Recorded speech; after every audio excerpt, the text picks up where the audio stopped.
నా స్నేహితుడి జీవితంలో జరిగిన చిన్న ఆధ్యాత్మిక అనుభవాన్ని మీతో పంచుకోవాలి అనుకుంటున్నాను. జనవరి 22, 2024 అయోధ్యలో శ్రీరాముడికి ప్రాణప్రతిష్ఠ జరిగింది. ఎప్పుడూ ఆలస్యంగా లేచే రామ్ ఆ రోజు ఉదయమే లేచాడు. కింద పడ్డ తన దుప్పటిని సర్దుకుంటూ గుమ్మం వైపు చూశాడు. ఒక వికృత ఆకారం ఏడుస్తూ కనబడింది.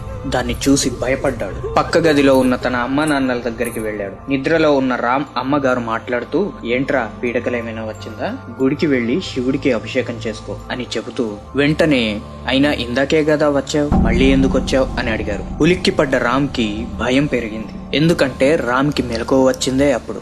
అమ్మగారు చెప్పినట్టే గుడికి వెళ్లి శివుడికి అభిషేకం చేయించుకున్నాడు. గోవులకి ఫలం ఇవ్వడానికి గోశాలకు వచ్చాడు. అక్కడ మెడలో రుద్రాక్షమాల, కపాలాల మాల ధరించి ఒక వ్యక్తి ఒక గోవుతో నిలబడి ఉన్నాడు. అక్కడికి వెళ్లి ఆ గోవుకి ఫలం ఇస్తుండగా, త్వరగా పెట్టు బాబు, వెళ్లాల్సిన సమయమైంది అని చెప్పి అన్నాడు ఆ వ్యక్తి. వెంటనే ఆ గోవుకి అరటిపండు పెడుతూ ఆ వ్యక్తికి కొంత దక్షిణ ఇచ్చి వేరే గోవులకు కూడా అరటిపండు పెడదామని ముందుకు వెళ్లాడు రామ్. వేరే గోవులకు అరటిపండు పెట్టి వెనక్కి తిరిగి చూసేలోగా అక్కడ ఆ వ్యక్తి గాని ఆ గోవు గాని ఇద్దరూ లేరు. పోనీ అక్కడి నుంచి వెళ్లిపోయారు అనుకుందామంటే ఆ వీధి దాటడానికి కనీసం 5 నిమిషాల సమయమైనా పడుతుంది. ఆ సంఘటన జరిగిన తర్వాత రామ్ ఆలోచన మారింది. దైవం తనతోనే ఉన్నాడు అన్న నమ్మకం పెరిగింది.